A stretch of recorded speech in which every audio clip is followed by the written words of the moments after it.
আসসালামু আলাইকুম ওয়া রাহমাতুল্লাহি ওয়া বারাকাতুহু।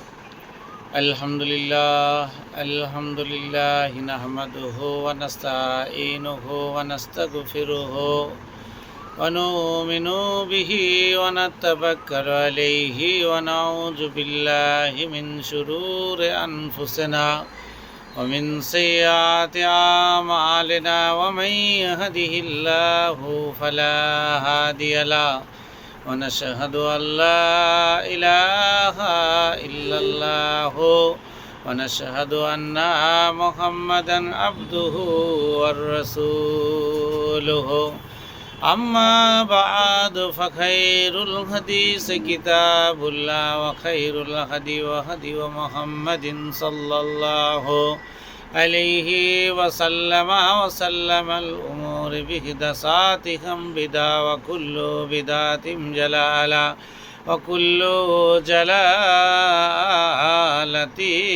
في النار أما بعد।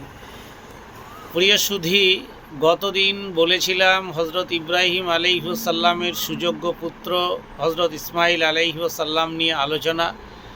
আজকে সেই হজরত ইসমাইল আলাইহিস সালামকে নিয়েই বলছি। ধন্য পিতার ধন্য পুত্র হজরত ইসমাইল আলাইহিস সালাম, যিনাকে আল্লাহ তাবারক ওয়া তাআলা তিনার পিতা সহ তিনাকে বিভিন্ন পরীক্ষার সম্মুখীন করেছিলেন এবং প্রত্যেকটা পরীক্ষায় তিনি উত্তীর্ণ করেছিলেন এবং উত্তীর্ণ নয়, সহি স্টার মার্ক পেয়ে উত্তীর্ণ করেছিলেন। যদি বলেন কিভাবে, 12 বছরের বালক হজরত ইসমাইল আলাইহিস সালাম কে কুরবানি দেবে।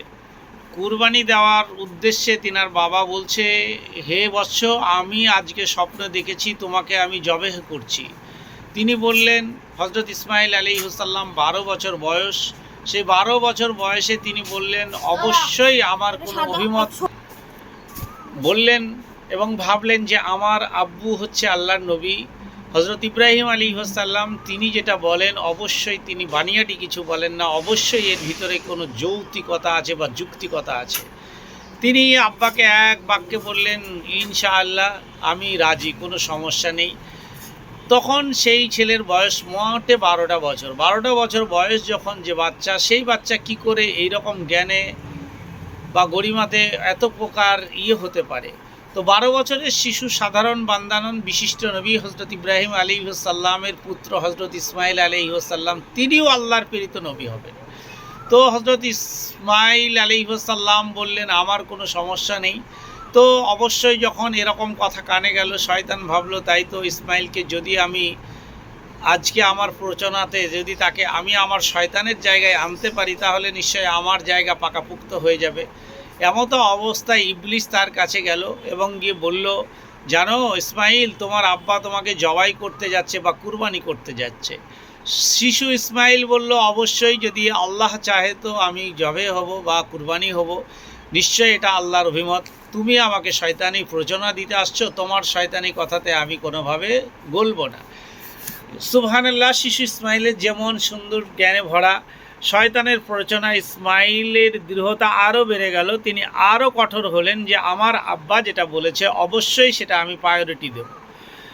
তো এবার আব্বা নিয়ে যাচ্ছেন, যেতে যেতে যেতে যেতে যেতে যেতে যেতে যেতে যেতে যেতে যেভাবে যাচ্ছেন, এই যেতে যেতে যেতে তারপরে শয়তান সেইভাবে প্ররোচনা দিচ্ছে। আমার আব্বাকে আমি নিয়ে যাচ্ছি, আমার আব্বা আমাকে নিয়ে যাচ্ছে কুরবানি দেবে, এরকম ভাব নিয়ে তেনার হুকুম পালন করতে।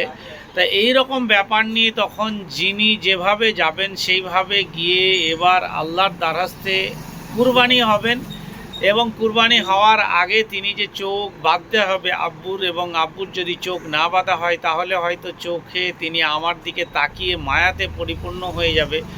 এরকম একটা ভাবনা যখন শুরু হলো, তখন তিনারা বললেন যে তাই তো, যদি এরকম হয় তাহলে আমরা কি করব বা কি করার জায়গা রয়েছে। এরকম ভাবনা নিয়ে যখন হজরত ইসমাইল আলাইহিস সালামকে চোখে চোখ বেঁধে দিলেন এবং যে তারওয়াল দিয়ে তিনি তিনার গলা কাটবেন ভাবছেন এবং কুরবানি দেবেন ভাবছেন, সেই চাকু তো আল্লাহর নির্দেশে আর কাটছে না এবং সেখানে পাথর খণ্ডন হয়ে যাচ্ছে এক শক্তিতে, অথচ তার গর্দান কাটছে না।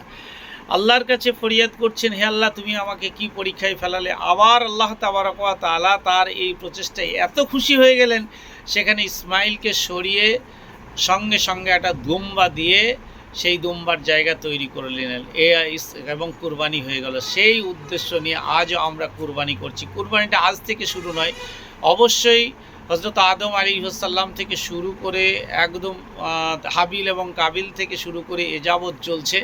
যাই হোক, আজকে এখানে এই পর্যন্ত। আসসালামু আলাইকুম ওয়া রাহমাতুল্লাহি ওয়া বারাকাতুহু।